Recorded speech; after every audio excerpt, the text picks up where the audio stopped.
Çoktur soğanlar hayat kacama, ekidu sayılar timda sevunda. En kara keçi denizden yıldızlı, hakikat ayandır mükümgen nurda. Hayatta valide karan bezide, şu kadar aşkara yansan ruh gibi. Her yaprak, her lehze, her bir nefeste yaratın güzellik olan tebibi. Hayat kapırdadı, yürek duracağım.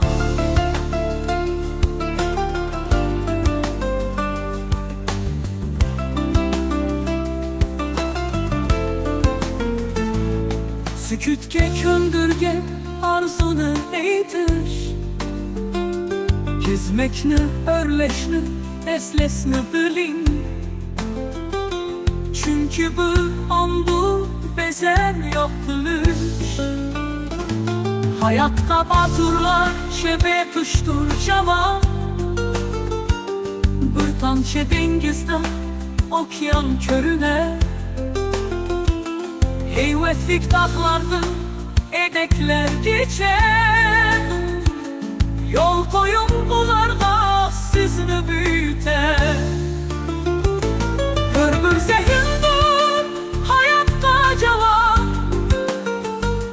Ufuknin keynini tesavvur kılın. Çeksiz asmanda ötken günlerde, keternin ilkedeki ketmesini bilin. Keçiriş hısleti hayatta cevap. Her tangda ruhiniz külsün yaşlısın. Ötken puşayma etiki teşvik. Yaşlarda yuyulsun köngül tincisun.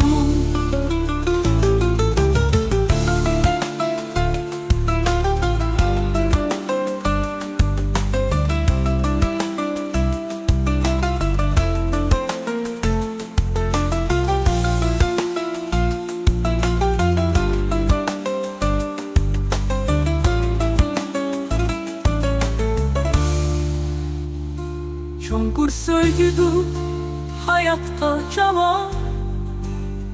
Her bir nigahta ruhni körsüz. Şadlık kaygı yitmek yengişta. İnsanlık babıdır nefs arsız. Yumuşak köngüldür hayatta cevap. Vakitnin oyununu oynan şiraylı. Tuncu nefesti son tınıklıca.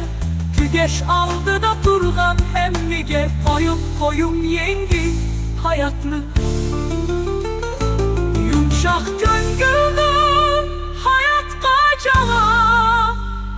Vakitnin oyununu oynan şiraylı. Tuncu nefesti son tınıklıca.